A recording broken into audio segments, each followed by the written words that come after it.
பொண்ணு. என்னோட நேட்டிவ் வந்து தேனி. 4வது பொண்ணு நான். வீட்டுக்குள்ளே இருந்தேன். எல்லாத்துக்குமே அப்பா தம்பி அப்படின்ட்டு அவங்களவே எதிர்பார்த்துக்கிட்டு இருந்தேன்.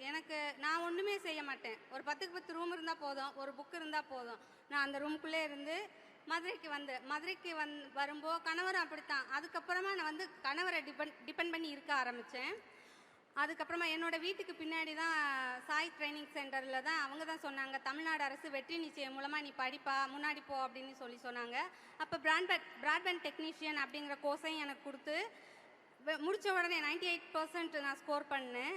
முடித்த உடனே எனக்கு ஜாபும் கிடச்சிருச்சு இன்ஃபோநெட் நாமக்கல்ல. இப்போ நான் ஜாபில் இருக்கேன். இப்போ வந்து நான் யாரையும் எதிர்பார்க்கல. சென்னைக்கு இது என்னோட முதல் பயணம்.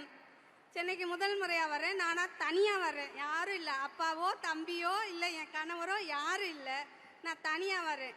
இப்போ என்னென்னா பிங்க் பஸ் மிஸ் பண்ணிட்டா கூட பரவாயில்ல, நான் ஆட்டோவில் போகிறேன் அப்படின்னு சொல்கிற அளவுக்கு இருக்கேன். தமிழ்நாடு முழுக்க நாங்கள் ஜாலியாக சுற்றிட்டு இருக்கோம் சார். ரொம்ப நன்றி. இது மட்டும் இல்லை, எல்லா இதையுமே நான் அனுபவிச்சுட்டேன். பிகாஸ் நான் வந்து டெலிவரி கொண்டு நான் வெளியில் போக மாட்டேன் அப்படிங்கிறனால இப்போ வந்து ஆரம்ப சுகாதார நிலையம் எல்லாம் பக்கத்துலேயே இருக்குது, ஏரியாக்குள்ளே இருக்குது. நானாக போனேன் அப்படிங்கும்போது அதையும் நான் யூஸ் பண்ணிக்கிட்டேன். டாக்டர்ஸ் எல்லாம் அவ்வளோ அழகாக கவனிச்சாங்க என்ன. எல்லாமே நான் தமிழ்நாடு 2 டெலிவரியுமே நான் தமிழ்நாடு அரசாங்கத்தில் தான். அவங்க வந்து என்னையவோ என் கணவரையோ விட அவங்க என்னை நல்லா கவனிச்சுக்கிட்டாங்க. எல்லாமே நான் அனுபவிச்சுட்டேன் சார். தமிழ்நாடு முழுக்க ஜாலியாக சுற்றுறேன் நிஜமாவே. என்னை சென்னைக்கு கூப்பிடும்போது கூட நான் திருப்பரங்குன்ற மலை மேலே நின்று கத்திட்டு வந்திருக்கேன், நான் ஜெயிச்சுட்டேன் முருகா அப்படின்னு சொல்லிட்டு வந்திருக்கேன். ரொம்ப நன்றி சார். ரொம்ப அழகா இருந்தது சரண்யா நீங்க சொன்னது. யதார்த்தமா இருந்தது ஆக்சுவலா.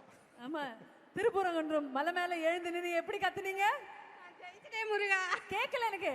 நான் ஜெயிச்சுட்டேன் முருகா. நீங்க ஜெயிச்சிட்டீங்க சரணி, நிஜமாவே ஆசம். நீங்க சொன்னதெல்லாம் நான் ரொம்ப ஹாப்பி ஆயிட்டேன். Thank you so much.